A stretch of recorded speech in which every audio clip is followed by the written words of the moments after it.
Бүгін біз бауыр неліктен ауырған кезде үнсіз қалады және оның ең сенімді досы, қолдаушысы қандай арзан және қолжетімді өнім екенін анықтаймыз. Бауыр адам ағзасындағы ең маңызды мүше. Тіпті бір кездері Авиценна бауырды аяла, барлық органдардың сау болуы соған байланысты деп айтқан. Онда барлық негіздердің негізін есте сақтаңыз. Бауырдың рухы сау болса, тән де сау болмақ. Бауыр шынымен де өте жұмбақ. Ол ешқашан шағымданбайды және өзін нашар сезінбейді. Сонымен бірге ол өзінің еңбегі туралы қарапайым түрде үндемейді. Ойлап көріңізші, оның 500-ге жуық түрлі функциялары бар. Онда минут сайын 20 миллионнан астам әртүрлі химиялық реакциялар жүреді. Біздің бауырымыз қоршаған ортадағы тамақ пен қанның токсиндерінің әсеріне қарсы негізгі қорғаныс болып табылады.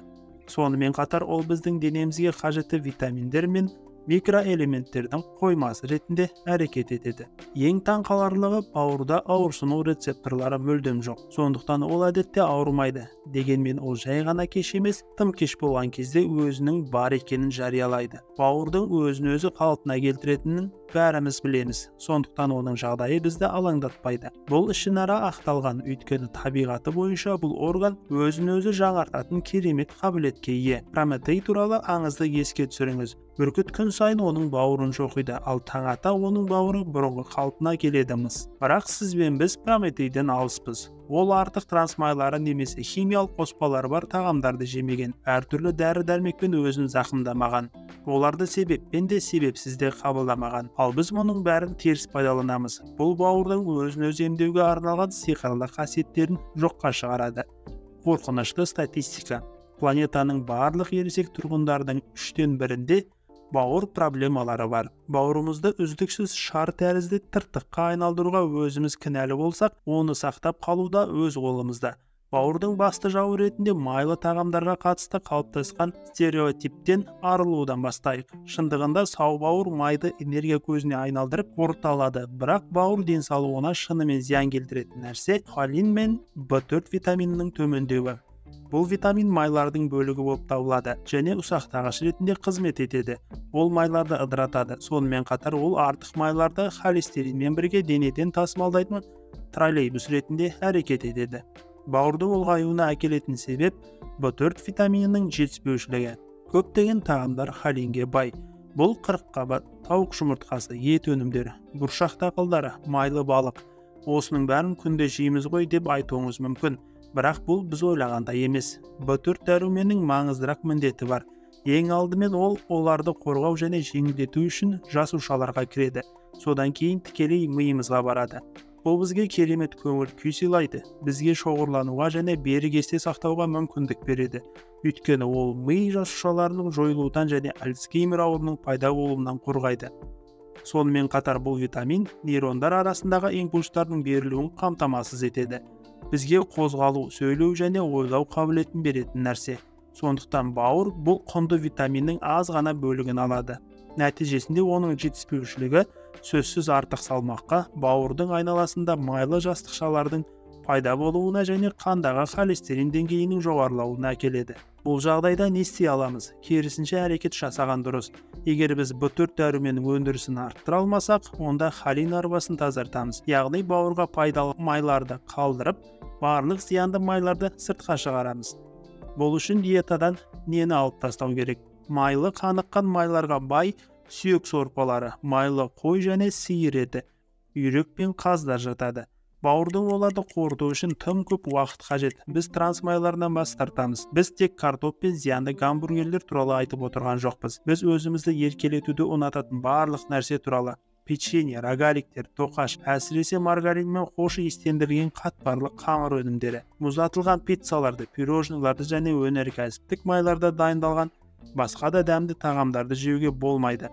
Майонезді және оған негізделген барлық соустарды ұмыту керек. Сондай-ақ маргарин, спред, оның ішінде сары май. Оған кейбір өндірушілер май алмастырғыштарды араластырудан тартынбайды. Денедегі жалпы созылмалы қабынуды тудыратын тағамдарды диетадан алып тастау керек. Оларға қант пен тәттілендіргіштердің барлық түрлері кіреді. Құрамында глютені бар ұн және жарма, соя, ысталған ет, кептірілген ет өнімдері және алкоголь. Біз майға оңай айналатын, сонымен қатар бауыр жасушаларының инсулинге сезімталдығын жақсартатын жылдам көмірсуларға мүлдем жоқ дейміз.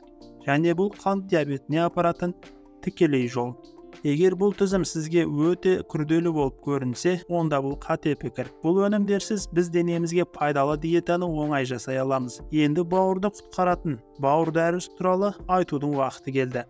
Ең қолжетімді, ең арзан, ең пайдалы, сонымен қатар аз калориялы ақуыз өнімі. Бұл сары су. Гиппократта бауырды емдеу үшін сары суды пайдаланған. Сонымен қатар ол сау адамдарға сергітетін және қалпына келтіретін дәрі ретінде тағайындады. Сары су организмнен токсиндерді кетіруге көмектеседі.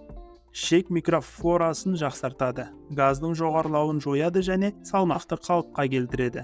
Сонымен қатар ол пептидтерге бай. Бұл үшін бауырыңыз сізге алғысын білдіреді. Өйткені олар оның жасушаларын қалпына келтіруді тездетеді. Әдетте дененің өзі пептидтерді өндірумен сәтті күреседі. Алайда жылдар өткен сайын олардың синтезі айтарлықтай төмендейді. Сондықтан біздің міндетіміз ағзаға олардың жетіспеушілігін өтеуге көмектесу. Оның үстіне ол бәрімізге қолжетімді. Үйде сары су жасау өте оңай. Сізге 1 литр таза сиыр сүті қажет болады. Оны терең ыдысқа құйып, жылы жерге қойыңыз. Біз табиғи ашыту процесінің пайда болуын күтеміз. Осыдан кейін біз сүзбе сүті бар ыдысты отқа қойып, оны қайнатамыз. Тіпті араластырудың қажеті жоқ. Сары суды суытыңыз. Содан кейін сүзгіден өткіземіз. Оны дәке көмегімен жасауға болады. Осыдан кейін сары суымыз пайдалануға дайын. Қаласаңыз өтілген жемістерді қосуға болады. Сонда сіз нағыз витаминді коктейль аласыз. Ал бауыр еті жақсы көретін жаттығуды күнделікті тұтынатын сары суға қоссаңыз, оның ризашылығында шек болмайды. Дұрыс жаттығу бауырды майлы тіндерден тазартуға және қан тамырларын нығайтуға көмектеседі. Жаттығулар келесідей орындалуы керек. Арқамызды тік ұстаймыз, дем алғанда біз отырамыз. Ал біз дем шығарған кезде көтерілеміз. Өте маңызды сәт. Жаттығуды жасарда сіз қолыңызбен тұрақты тіректен ұстауыңыз керек. Бұл омыртқадағы жүктемені айтарлықтай азайтады. Біз сіздерге эксперимент ұсынамыз. 1 апта бойы сары суды ішіп жаттығуды жасаңыз. Содан кейін денеңізде қандай өзгерістер болғанын айтыңыз. Пікірлермен бөлісіп, сары судың пайдасы туралы не ойлайсыз, жаза кетіңіз.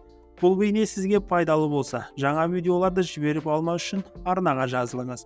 Дене сырын бірге ашайық.